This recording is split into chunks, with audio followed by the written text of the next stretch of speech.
Hey, what's up? This is Seth Mosley, and you're listening to the Full Circle Music Show, the why of the music biz. Today we have in the studio Karrie Hardwick Dawley.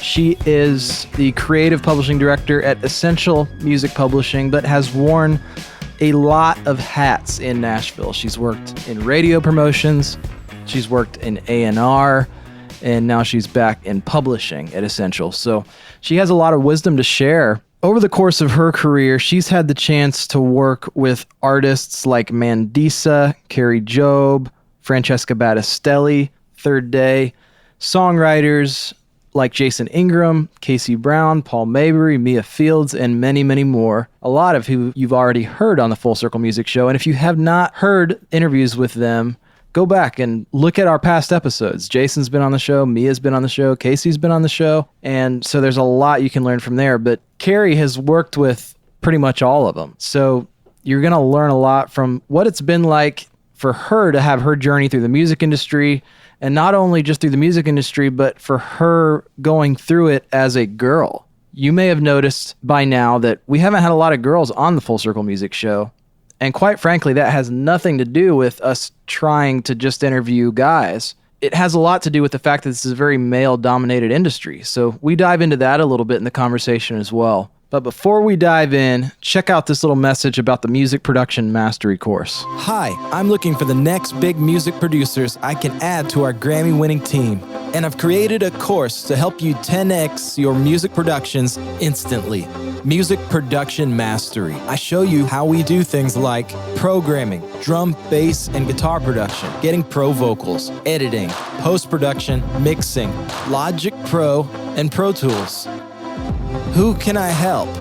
1. Music makers who are driven and passionate. 2. Beginners and experts. You don't need tons of experience, but you at least have to be teachable. 3. You must be making great music or at least aspiring to. That's all. So why would I be giving away my secrets? Well, first, I love to teach. Secondly, I am actively looking for talent. Take a moment to enroll in the course, and you'll be on your way to better sounding music productions right away. For info about that course, text PRODUCE, PRODUCE, to the numbers 44222. Text PRODUCE to the numbers 44222, and we will email you some information about the Music Production Mastery course. So before we jump into the interview, I should let you know that me and Karrie were just having a conversation in our studio one day, and I kind of just hit record. So what you're hearing is like you just walked into the room and sat down and got to be a fly on the wall in one of our conversations. And we were talking about how she is married to an artist, just got married to an artist about a year ago, which she said she swore she'd never do. But we're talking a little bit about that and what that's like, and her coming from the label side and her husband being on the artist side. So you're walking in to that part of the conversation. So here we are in the studio.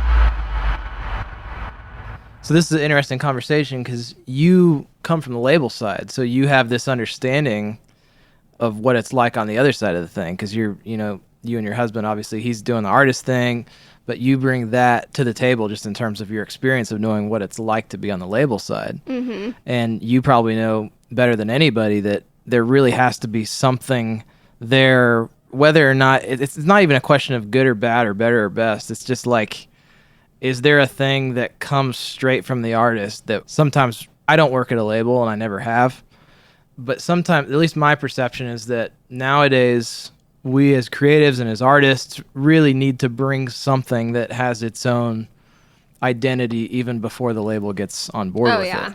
Absolutely. I think as an industry, as a Christian music industry, we have gone through a season of time where we haven't been great at that. And I think we've succumbed to the pressure of like, we have to sound like this. We have to write songs that sound like this. And I think in the past 3 years, I've seen artists that have been successful and they've broken the mold of that. And so I think that is only going to continue the cycle of inspiring people to make art that is different, but also commercial. Yeah. That is the key combination, because I know a lot of artists who are extremely talented and they aren't commercial. And it's like they want this thing that is super arty to be successful in the same way that a Casting Crowns, a Third Day, a Francesca, a Lauren Daigle is. And it's never going to be that because it's a completely different audience you're trying to reach than those people. Talk about that a little more, because a lot of people that listen to our show may not even know what that means. What is arty and what is commercial to you? To me, that is the thing. It's completely subjective. Right. To me, man, that's a great question. I think there's probably not a black and white answer to that.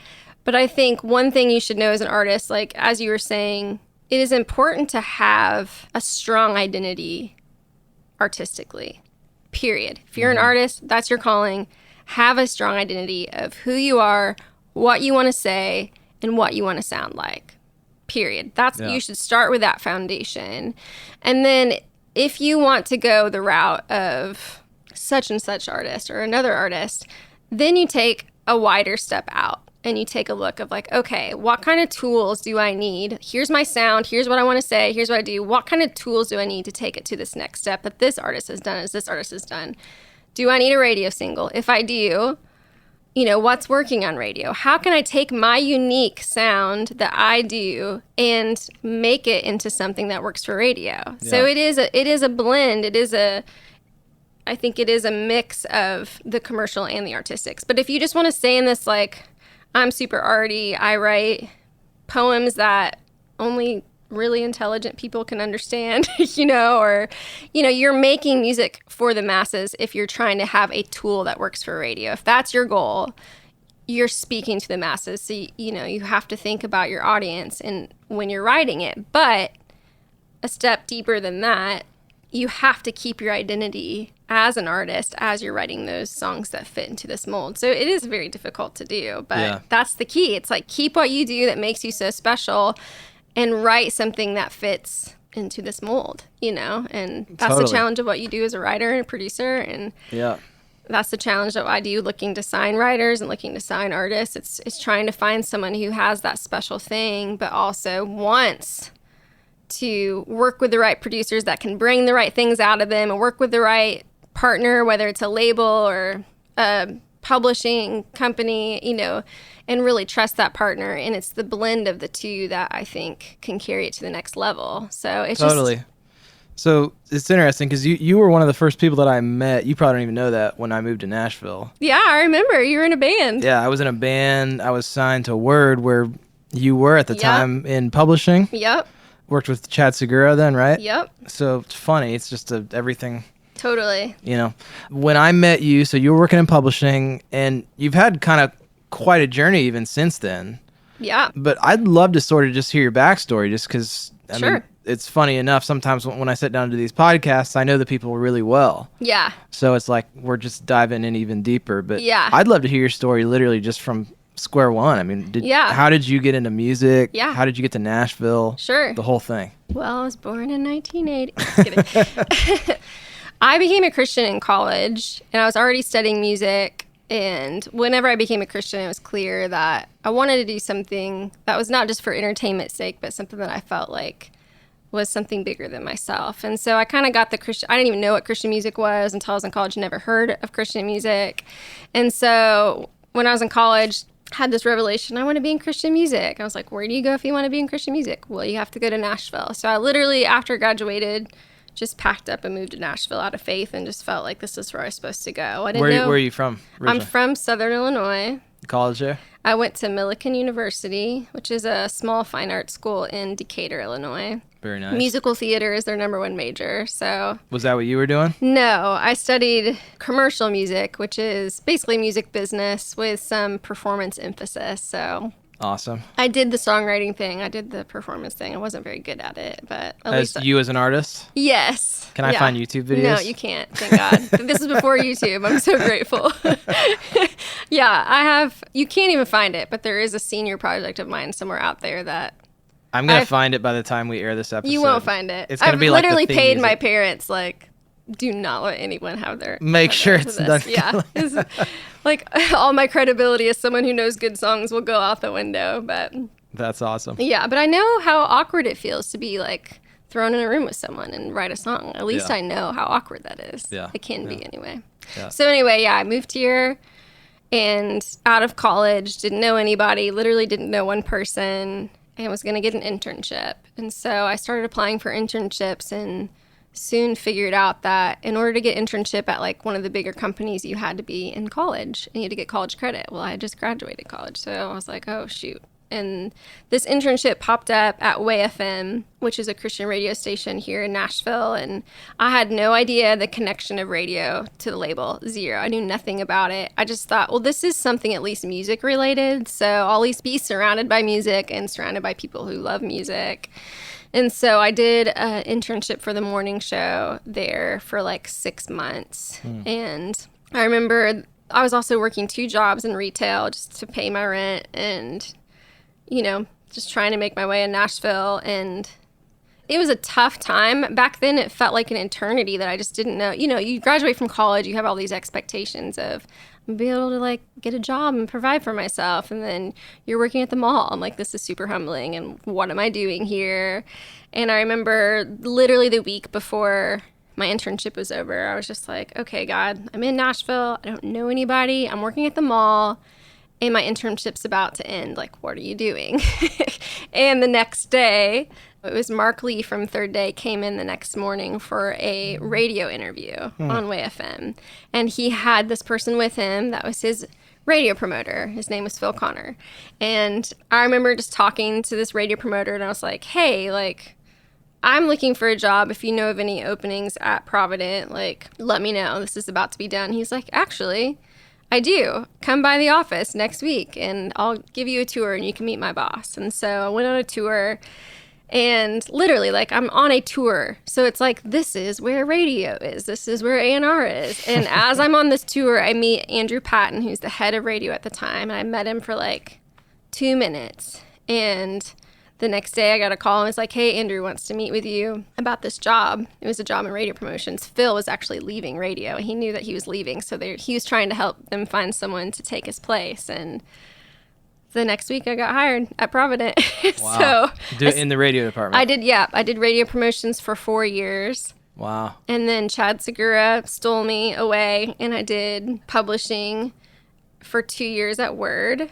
And then Brad O'Donnell stole me away, and I did A&R for Capitol for about 3.5, 4 years, and then ended up back at Provident, and have been back at Provident for about 2.5 years back in publishing, so signing writers. And so you were at Provident on the radio side, and now Provident on the publishing side. Yep. Full circle. It's really strange. How does that feel?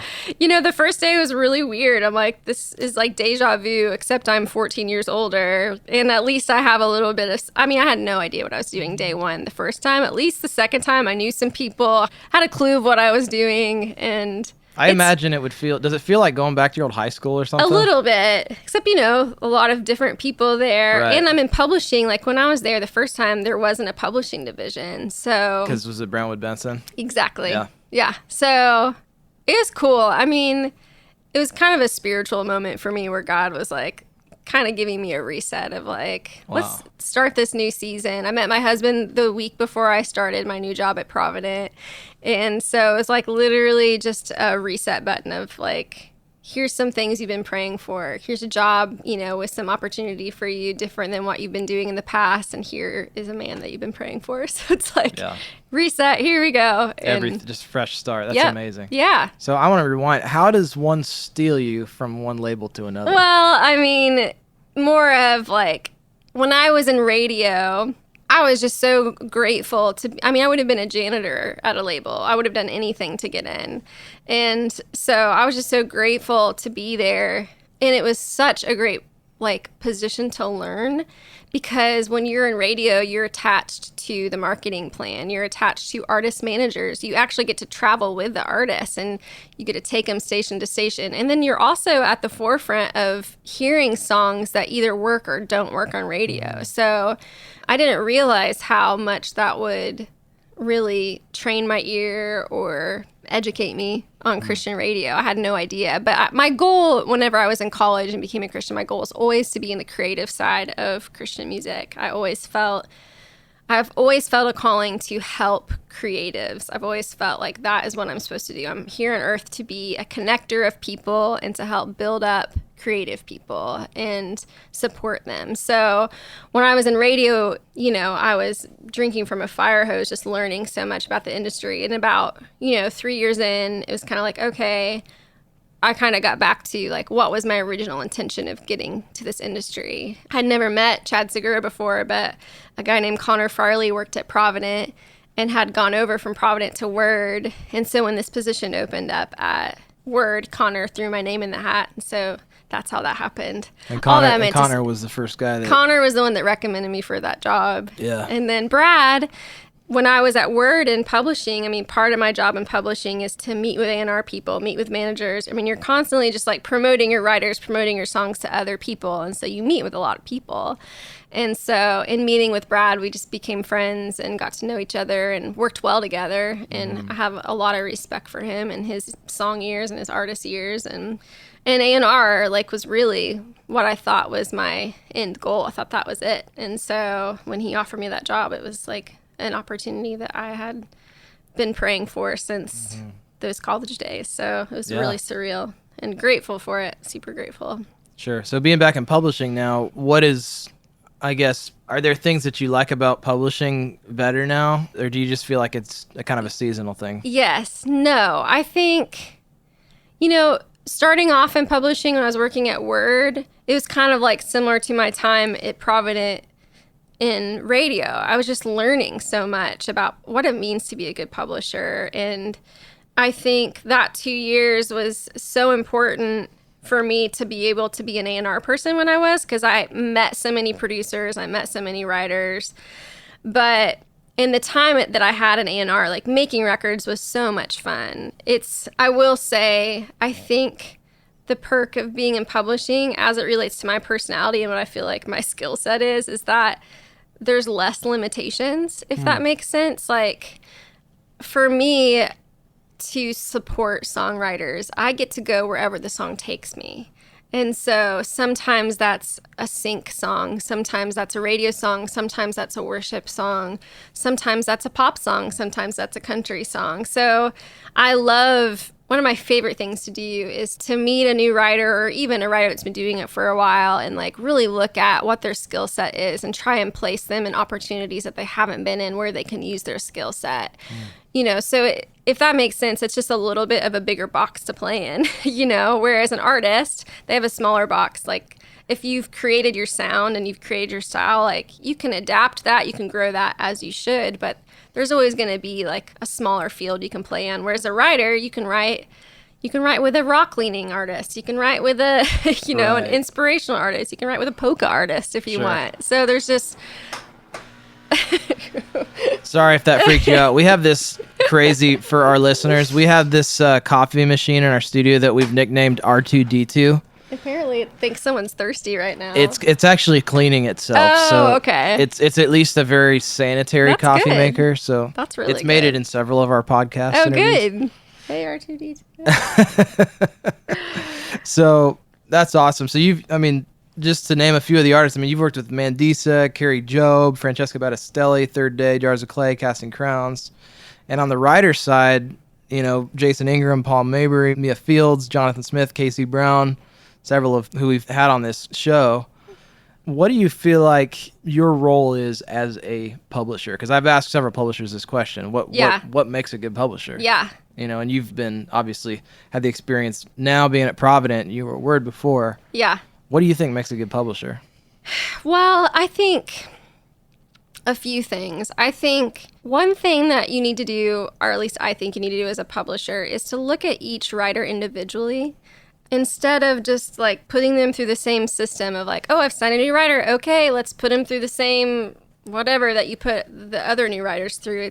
It's looking at each writer individually and figuring out what are their passions? What is God telling them as far as where are they wanting to go? And how can I help them get there?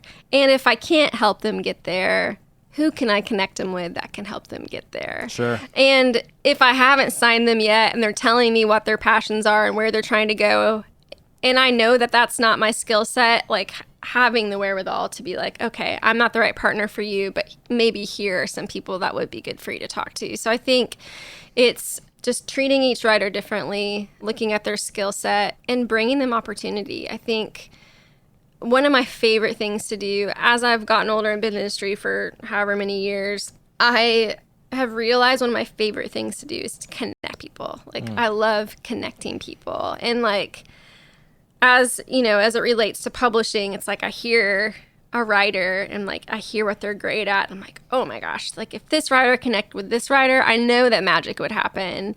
And sometimes I'm right and sometimes I'm wrong, but it's just fun to kind of put those puzzle pieces together and see like amazing songs come out of it. And I'm not in the room. I have little to do with it, but just that connecting of people, I love being a part of that. And so that's definitely part of it. And then I think publishing is sometimes like watching paint dry because, you know, when I was in radio, I could judge how well I was doing by how many ads I was getting on a song, how far it was getting up the radio charts, and it was changing. Each week it was different. Each month it was different. Whereas nowadays, I can set up a co-write. 3 months later, it might get recorded on a record. 6 months later, the record comes out. Then 6 months later, we start seeing money from it. So anything that I do today, I'm not going to see the fruit of it for another year, you know? So I think sometimes it's hard to stay motivated in an environment like that. And I think the biggest thing for publishers is to stay active, to stay connected, to continually meet new people outside of your own industry, see how things are working for them. And that's one thing I've loved. And it's been opportunities that have come because of the songs that my writers are writing. Like, I'm only as good as the songs that my writers are writing. Like, those open doors. I don't open doors. Like, great songs open doors. So I use these great songs as tools that then benefit my writers to hopefully open another door, hopefully open doors and doors and doors. So that's my goal, is to connect people and just to continually, hopefully, meet people that can in turn help my writers fulfill their dreams, keep growing, just like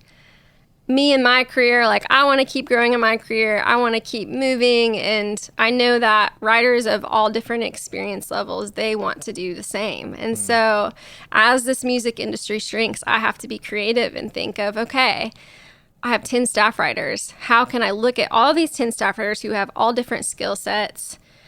How can I look at them and grow each of them to a place where next year they're having more success than they were the year before, or having more opportunities, or not even necessarily financially, but like feel like they're moving in the direction of what they feel like their calling is and what they feel like they're passionate about. So talk about, because I'm interested to know this, just on our show, we haven't had, my wife kind of pointed this out. So she's like, you need to have more girls on the show. I'm like, I promise that has not been intentional. That's just, there's not many. Yeah. There's not as many in the industry. Yeah. Well, number one, why do you think that is? Yeah. And two, is it harder, easier being a girl in the industry? Oh, man. That's a loaded question, because even if I did think so, I probably wouldn't say. But there aren't a lot of female leaders in our industry. It's something that I've thought about a lot. I don't know that I've come to some conclusion of where I figured it out of why. I mean, I think if you look at the corporate world in general, there are less female leaders than male leaders. It's just kind of the way it is. I've seen a lot of great females kind of continuing to rise in our industry, which makes me really happy. Yeah. But yeah, I don't know if I have an answer for that, or at least not one that I'm willing to like put my name to, that this is confidently how I feel, that people can go back and listen to over and over again. But, right. I mean, I'm more asking you from, I had a daughter 2 years ago, and if my daughter comes to me one day and says, Dad, I'm thinking about going in the music business. Yeah. You know, what do I tell her? What should I tell her? Yeah.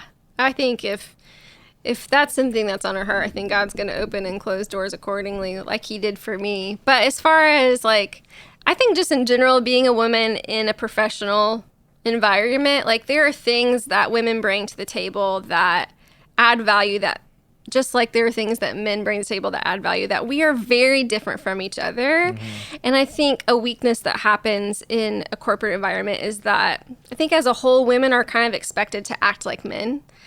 and respond like men, because that's the way we have been trained of like, this is what a corporate environment should look like. Now, I'm not saying that we should like allow like crying and things that but I do think a more emotional side of approaching different things, different topics, different meetings, relationships, a softer side, or however you want to say it. I do think there's value to the way women approach things.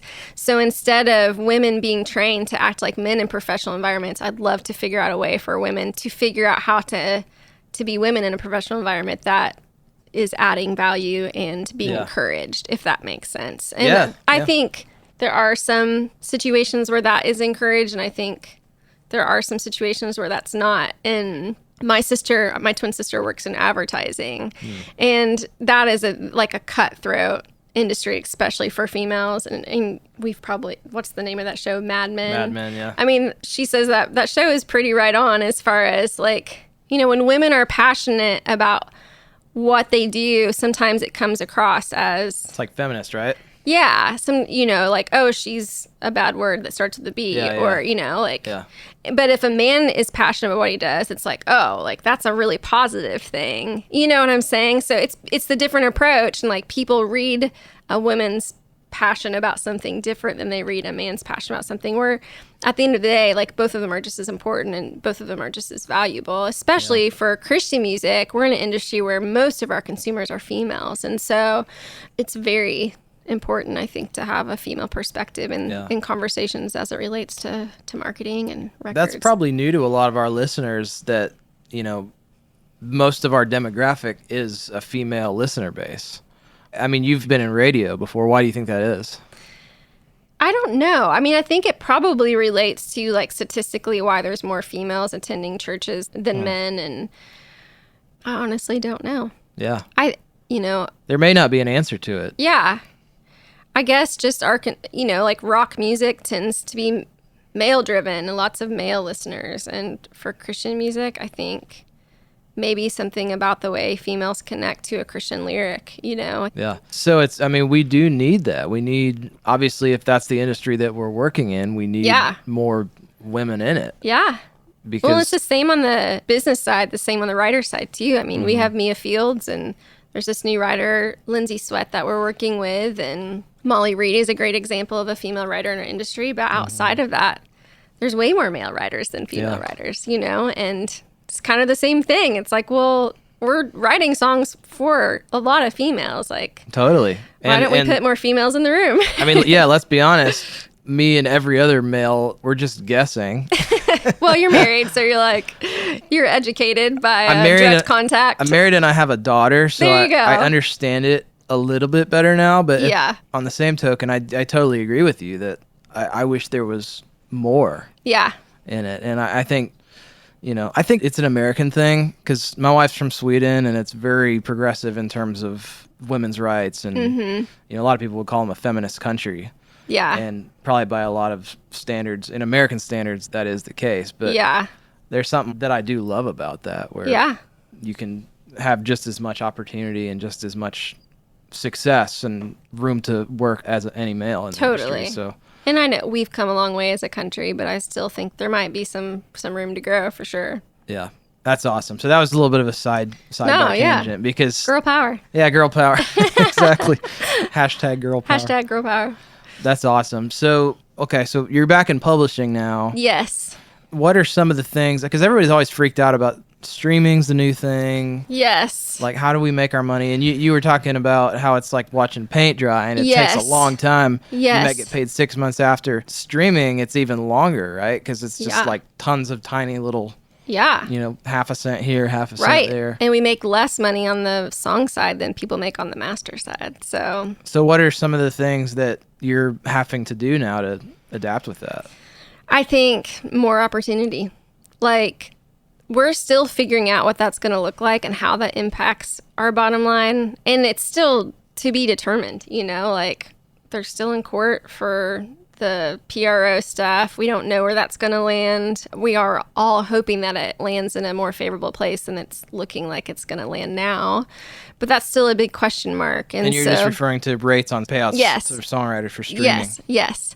And licensing. And we're talking about the licensing, where right now the DOJ is proposing that you can go to, let's say BMI owns 99.9% of a song or 99% of a song, and ASCAP owns 1%.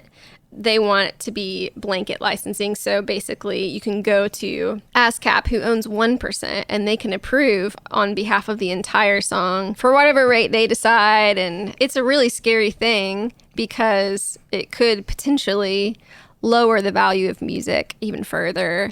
In layman's terms, we always say no listener left behind. That means if there's 3 songwriters on a song that are all registered with a separate performing rights organization, CSAC, BMI, or ASCAP, one publisher on their end or PRO company could approve it for the other, and the other 2 writers essentially would have zero say. Zero say.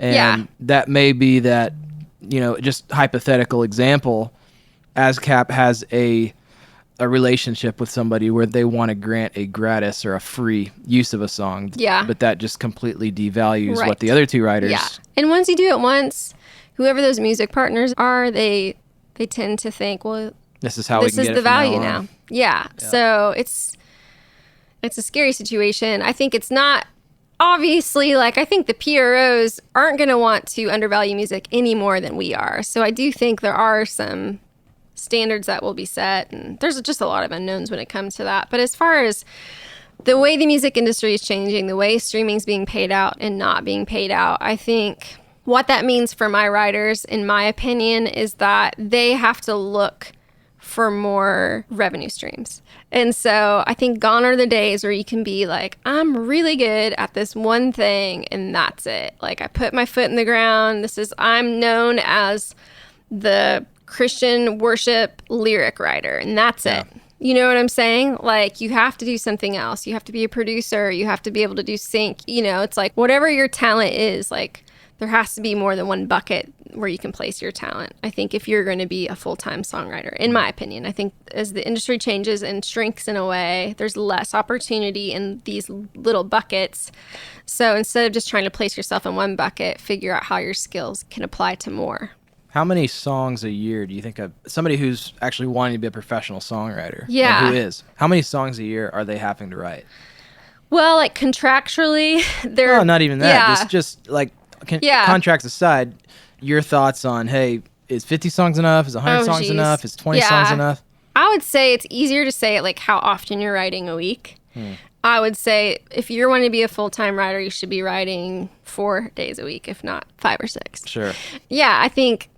Gosh, I'm really blessed that none of my writers have, the whole suspension thing where it's they haven't written enough songs. I think if you're called to be a writer, you should feel joy and it should just be coming out of you, right? Otherwise, maybe you're not doing the right thing. Right. So yeah, I would say I don't even know how to guess how many songs my writers are turning in. I know they're meeting their quotas. Thank you very much. But, but one song, we think of one song as oh, I wrote this one song. Well, in songwriter world, one song is usually you really wrote a third of a song because there's 2 other people in the room. So it's I really only wrote a third of a song today, which it's hard to think of it that way. Yeah. But at the end of the day, at the end of the year, when it comes to how much revenue am I bringing in, those thirds really do make a difference. Yeah. Just putting them all together. And you just might have to have 36 of them as opposed to 12. Exactly. Yeah. So yeah, I think it's more of the time spent. If this is your passion, if this is what you want to do. Now, granted, that's going to change for each person based on what your financial situation is. A lot of my baby writers, they have side jobs, and they figure it out. They have to nanny, they have to drive Uber, and, they build up to something. And I had to do the same thing too. I worked 2 jobs at retail. It's just the way it goes. You have to kind of build up to something. But if you want to be a songwriter, you should be writing all the time. Writing down song ideas, sending song ideas to other writers, connecting with other writers.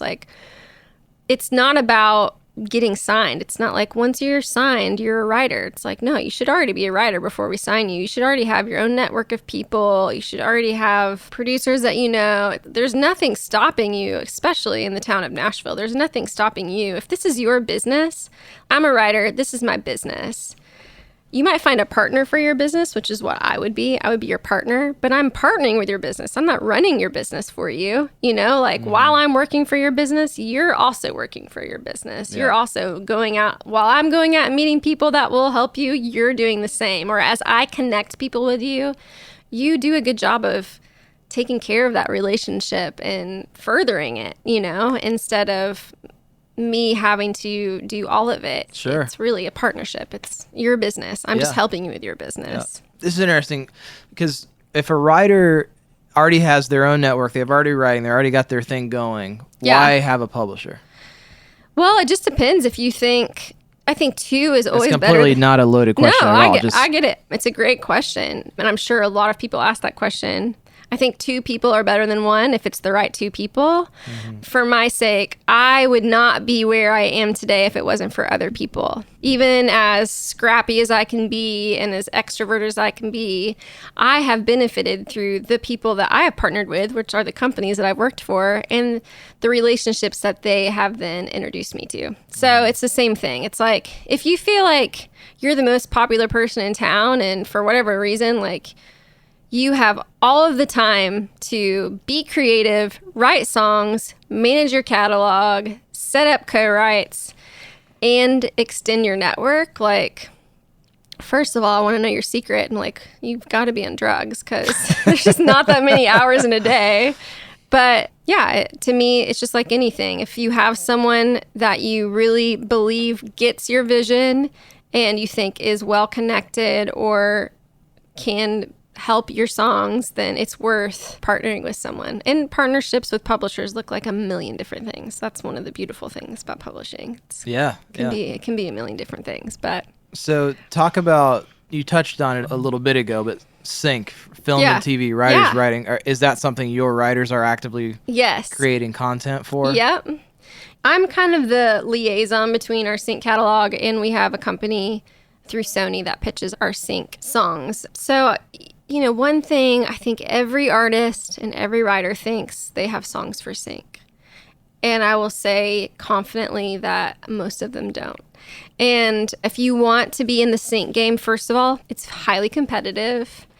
Second of all, it's a genre all on its own. And if you're going to get in a room, a lot of times our artists will turn in their projects and they'll be like, this track number 7, this love song I wrote for my wife is perfect for sync because it's about love. And it's like, no, it's not. Right. A lot of our artist projects are very overt in Christian lyric. And so when they get that one song that isn't, they're like, well, this is a sync song because it's not overt. And it's like, no, it's not. There is a specific way to write a sync song. And it is kind of formulaic. And it is, I think, a little broader than topically than any song that you would normally write. And every now and then you'll get lucky of just writing a song that checks off many boxes. But I think, especially as you're trying to get into it, it's good to get in the room with other people that have done it and who've done it well. And it's good to write specifically for it instead of accidentally coming across one. So what are some of the boxes that need to be checked off for a sync song? Well, I think topic is the biggest thing, keeping it broad. I mean, there's a whole lot of hot words, I guess, or hot themes that people are always looking for, like unity or female empowerment, or you hear titles all the time, like let's get together and let's go. I mean, there's a lot songs like that aren't really about anything except for super positive. Depending on what you're writing for, that's more film and television. Then you get into the commercial world where it's very, specific to what each brand wants to sound like. So you might have something that sounds super moody that's for a commercial. You might sound something that's super pop, or it just depends on what you're going for. And that is an industry that's changing a lot right now too. Advertising agencies are starting to bring in their own music people. They're hiring musicians to write songs for their clients. So that has affected the competition on publishers' side because they can just say, hey, make us a song that sounds like Beautiful Day. Exactly. Or Lumineers or whatever. That is happening all of the time. And they have people on staff that are writing those songs for them. So, and that's another thing too, in the sync world 10 years ago, what a big sync placement would cost would be a significant amount of money. And sometimes some of the big artists still get that. But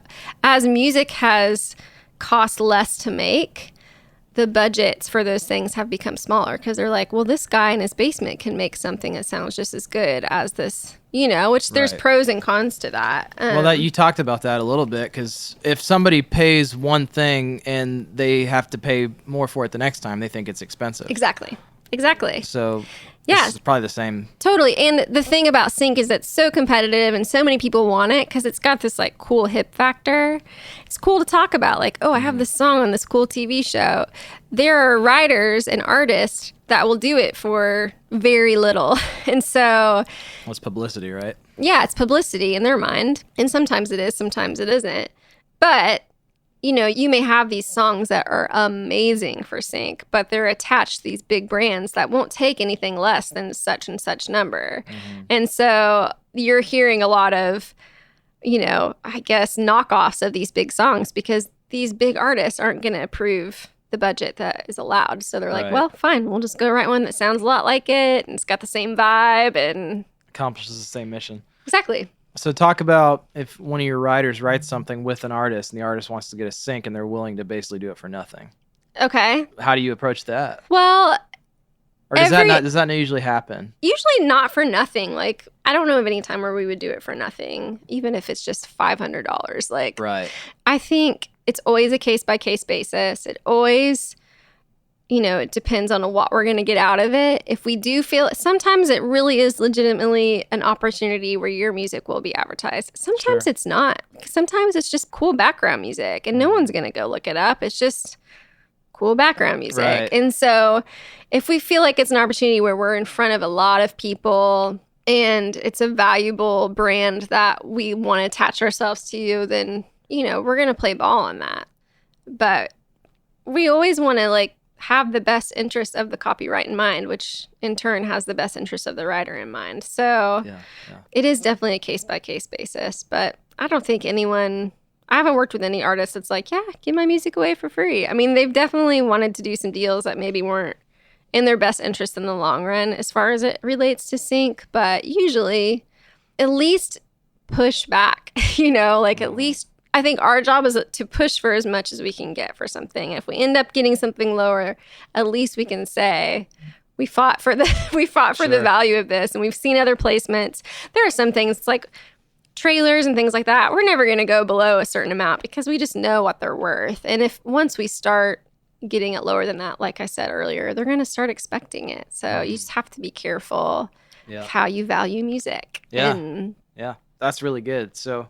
That's a little bit in the weeds. I'd love to just zoom out and go back to, because I'm picturing you walking back into Providence after, you said 14 years? It was 12 years when I walked back in. 12 years since you've I've been back, in there. Yep. So, and this could speak to maybe the younger listeners who are listening to our show. What are some of the things that you take in this time around? Mm-hmm. Like, maybe not even specific little things, but just things about you that you have this time that you didn't have, that you maybe wish you had when you started out. Sure. Man, I think there are some things that come with time that you couldn't have had the first time around. I think just like a confidence of just knowing who I am, where my identity is. The music industry, even on Christian side, it can be consuming. I've learned a lot of lessons personally of just like, this isn't who I am. Like, as cool as this is, and as much as I've always wanted this job, like, it's just my job. Sure. And I still, first and foremost, have been put on this planet to serve God and to love others. And if that happens to be in the form of working in the music industry, great. And if not, then great, and that took me a very long time to kind of get to that place of just like, God, whatever you want to do, I'm on board. And however you want to use me, I'm on board. And so I think once you reach that place of just unsurety and just completely trusting, like, okay, this path has not been what I thought it was going to be. Like, I would have never, I'm so grateful to be where I am, but I would have never taken the path that God took me on to get to it. And so once you get to that place of just trusting God and like just being confident, like, this is who I am. Like, I'm not perfect. Nobody in this industry can say confidently yes or no to things. Nothing's black or white. Like, which is why I love just the freedom of like every person that comes through my door, whether I end up working with them in an official or not. Like, I feel like God is intentional. I feel like in every meeting that I take, whether it's I meet you once or I meet you twice or I end up working with you, I feel like God is intentional in that meeting, and not just so much for, oh, hey, I can impart my wisdom on you, but also like what God can teach me and the people that I'm meeting with. I feel like there's so many times I've come out of like, oh, so-and-so wants you to meet with their cousin's daughter. And you're like, oh my gosh. But so many times I've come out of those meetings and just know that like God was purposeful in that meeting, and it really taught me something. And I also like, I love the fact that I can help people. I love that God has given me the ability to be in this industry for so long that I can hopefully, like I said, connect people. That's my favorite thing. So whatever capacity that is, if it's on an independent level of this new baby writer or artist coming in, connecting them with another new baby writer artist so they can kind of like be in the throes of it together. So I think the biggest thing I've learned is that like really it's not about me. I have no gifts greater than anyone else given. God has just put me in this place, and he is the one that's given me the ability to do what I do daily. And that's it. That's the end of it. Like anything that I've been a part of that has been successful has been because of him. And I'm grateful to be a part of the ride. But that sounds so obvious and like so uber spiritual, but like starting off as a 23-year-old kid who probably had moments of thinking like, oh, I'm really good at this, and this is why I am where I am. It's a really great thing to know, like, at the end of the day, it's not up to me. And like, I can't make this happen or make this not happen, but I can show up daily and I can do my job in a sense of like being present and being open to what God wants, and being prayerful of like, okay, God, like, I don't know what to do with this writer or this artist. Like, can you help me? Because I have no idea. And then time after time again, God shows up, and an opportunity comes up that I'm like, oh my gosh, this opportunity didn't become from myself. It ultimately always comes from God. Everything good comes from God, right? So that's the biggest lesson coming back, like this new fresh start of just like a really healthy perspective of where my identity is. And it's not in the fact that I'm a Christian music employee. It's the fact that I am a child of God and that he has placed me on this earth to love him. And I love to get the opportunity to love others in the capacity of Christian music and creatives. And it's an honor. So yeah, that's phenomenal. Well, I know you're a busy person, so thank you so much for taking the time to come in and just share with our listeners today. Yeah, thanks for having me. Hi, this is Seth Mosley, and you've been listening to the Full Circle Music Show, the why of the music biz. Head over and leave us a rating and review on iTunes if you haven't already done so. Share the show with a friend, and if you're not registered on our newsletter, text PRODUCE to the numbers 44222, and we'll get you registered, as well as sending you info on our music production mastery course. We'll see you next week.